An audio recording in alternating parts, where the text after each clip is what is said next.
Hello, and welcome to Second Chance Theater, where sketches that were once cut from Saturday Night Live are given, well, a second chance. Tonight, a series of unfortunate events turns the dream of meeting one's personal hero into a hellish nightmare. The kind of nightmare that can only occur when your hero is actor, comedian, and star of the 1970s sitcom Welcome Back, Kotter, Gabe Kaplan. We now present the sketch Mr. Kotter, starring Will Ferrell and featuring the Second Chance players. Please enjoy.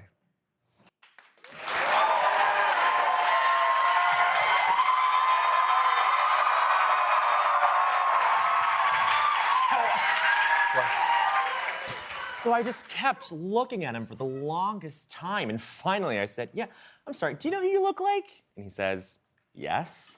And then I just watched him continue to fill out his forms and sat there, and when he was done, I looked at his printed name in block letters. There it was, Gabe Kaplan. Really? Yeah, honest to God truth. Hi, Doug. So anyway, he left, and I said, "Have a nice day, Mr. Kaplan." Then he said, "Please call me Gabe." That is really cool. You know, I actually just saw him in the hallway and he just gave me a look like, "Hello, friend. How are you?" It was great. What are you guys talking about? Oh, Gabe Kaplan was here just a minute ago. Yeah, right. No, it's true. I helped him fill out some forms for a new pension plan. Shut up. No, it's true. Wait a minute. The Gabe Kaplan from Welcome Back, Kotter was in the building? Yeah, he was sitting in Frank's office. Shut up. It's absolutely true. Okay. Real quick. Why didn't anyone come get me? Well, we looked, but you weren't in your office. I was in the bathroom. Then Julie said you were in a conference. I was in the bathroom.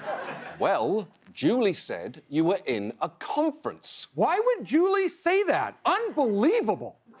He was really nice. I don't want to hear it. Gabe Kaplan was here and nobody came and got me. Unbelievable. You seem mad. Mad, yeah. Oh, yeah. I'm a little mad. Yeah. Unbelievable. Do you have any idea why I got a job at this accounting firm 6 years ago? I don't know. You don't know, Alex? You really don't know? Okay. Because you knew Gabe Kaplan was a client here, is that it? Thank you. Yes. And do you have any idea why I have permed my hair and grown my mustache out in a way that resembles Gabe Kaplan? Because you're a freaky guy who should have been fired a long time ago? Frank, I'm being serious. Yeah, well, I'm being serious. No one around here likes you. That's not true. Yeah, it is, Doug. In fact, I can't think of one person in this entire office who finds your appearance amusing or even slightly interesting. Well, I think you're wrong. I think a lot of people get a kick out of my look and what I bring to the office place. Hey, I just saw Gabe Kaplan downstairs.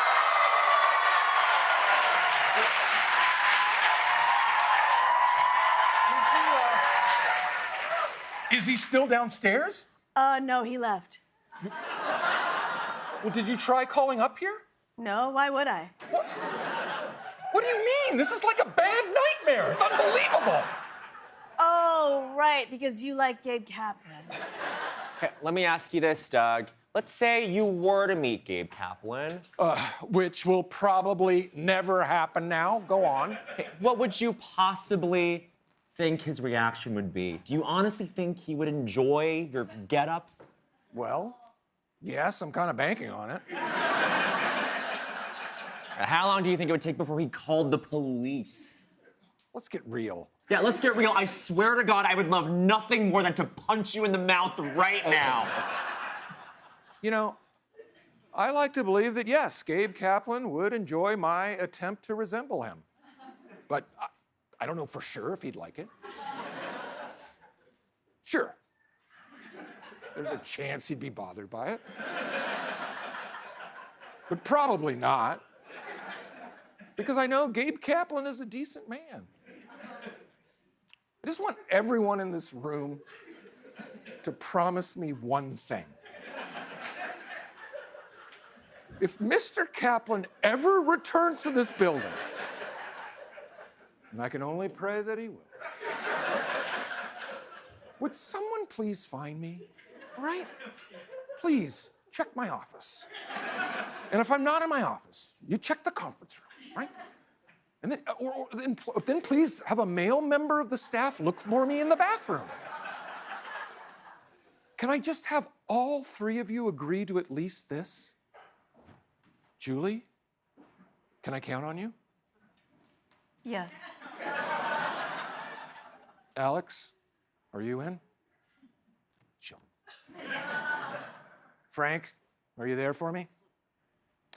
Fine. I appreciate it, guys.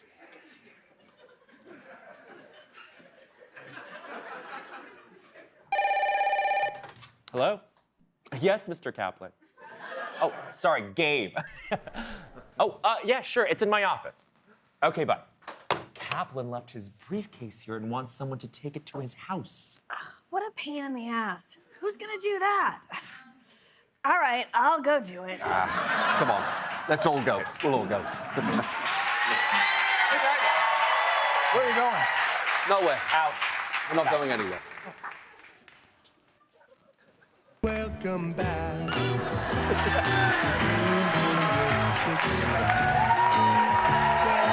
it up for the second chance players, everyone! There they are! What a cast! What a performance! We will all be right back. Welcome back, everybody, to our Second Chance Theater after show. Congratulations to all of you. Thank you. And to the audience for finally getting to see it. Yes. How much better did it play tonight than Dress? Demonstrably better. Yes. Yeah. I mean, I think it just took time. It just took that time. The aging process. How, when you... And Gabe Kaplan is such a bigger reference today than when I put him up, when I put it up. Well, we So, kept showing pictures of Gabe Kaplan throughout the evening to here. seed the I audience. think Yes. that, the very fact that the Yeah. SNL Dress audience maybe hadn't thought about Gabe Kaplan for a Right. long time, so you asked them to do a lot of work. We should have probably passed out like a leaflet that night at the show explaining what to look for and why This was is, fun. a normal SNL sketch is 10 pages. How long was this sketch? This was a confident 13 pages. Yeah. So you know how quickly into dress rehearsal... Right away. Yeah. Yeah. I love how mean the office staff is to our friend. I really didn't enjoy looking into Will's eyes and telling him I wanted to punch him. That just felt wrong. John, you watched the tape from Dress. We sent it to all of you. Yeah. You were maybe happier than you ever been. I was startled by the fact that you didn't oversell just how unflinching and unremitting the silence was. Yeah. I feel like sometimes people say it went badly, and you think it went fine. Yeah. You're overstating how badly Exactly. it went. This was a comedic catastrophe. It played high in the show. In fact, they don't do it as much in movies, but they used to collect room tone, the sound department, and they have everyone get quiet to collect 30 seconds of room tone. You could have collected room tone while we performed the sketch. That's how quiet it I was. believe NBC's been using that room tone for decades since. We'll just pop Ferrell's sketch in there, and you just get the perfect sense of room nothing. tone. Yeah. This also, I had always in my head pictured, I think sometimes you watch SNL and late in the show, there's the little, the little engine that could, this might not work. The 10 to 1 sketch, 10 to 1 as they spot. call But it. this played high in Dress. Played really high. So there was an overconfidence. Oh, and at that point, the audience is still excited to be there. But I in one fell swoop, I sucked all the energy out of the building early in the show. So everyone behind me had me to think. I'd forgotten the beat that Gabe calls and you guys deliver his briefcase, but you don't even bother to invite me to come along. They kind of ruined it there because, of course, the sketch ends originally to the sound of your own footsteps as you all leave. Yeah. I missed that. Now, this actually was, there's one spot in Studio 8H that is not a great place to have sketches play because the audience doesn't really have much of an eye line. Dratch, I feel like you named it. I might have named it, we called it Can Alley. So when you find out, when you walk out to rehearse throughout the week, when you find out you're in Can Alley, you already have a bad feeling. And was this in Can Alley? It was not. So you can't even blame I it on can't that. even blame. Canal can be anywhere. It's in your heart. It's in your heart. I noticed a moment when... By the way, the reason why they named it that, the location's terrible, but they found old cans of from the 50s. From the 50s. Because in the live TV in the 50s, nobody had time to run to the bathroom. Right. They were just backstage with tiny cans, and you would... I'll be on the can. Literally. They're back behind the wall in 8H, in that corner. Still there. Still there. Well, because it's it's like the Department of Buildings was like that. So yeah, right. It's important. You can't It's architecturally, touch it. you can't touch it. There's a moment where the audience here felt bad for you and went, "Oh." Yeah. And I feel like they didn't do that at Dress because they felt bad for themselves. They could not muster any sympathy for your character. Bowen, again, I feel like everybody here has lived through a bomb to that magnitude. What was yours? Recently, when Maya Rudolph came back to host this past season, I had just gone birding the morning of writing night, and I went to Prospect Park, and the great place to go birding there is the Vale of Cashmere, which was also a very famous cruising spot in the 80s and 90s. And so I wrote a sketch where it was like a birding group, like the cast being in a birding group of elderly people, and then it would cut to another set of me and Maya wearing mustaches in the bushes, just being like, "Oh yeah!" Silence at the table. It's also such a drag when you bomb with someone like Maya. I know. Yeah. Because then it's really on your hands. Yeah. Definitely high floor, high ceiling for success, but like we failed miserably. Dratch? Yeah. There's a character by the name of David Mack Wilson. Yeah. That I was trying so hard, and I thought I really had something here. Now, David Mack Wilson, actually created by Harper Steele long before, Yes. because David Mack Wilson was the child star in the Ilion Cuban Boy musical. Yes. And then we took that, and Emily Spivey and I made him this child star who was just like, well, what was his deal? He was just a He really, hosted a talk show. he was a really annoying child star. I was like, hey, do you see me that mac and cheese commercial? Dream project. Like that kind of.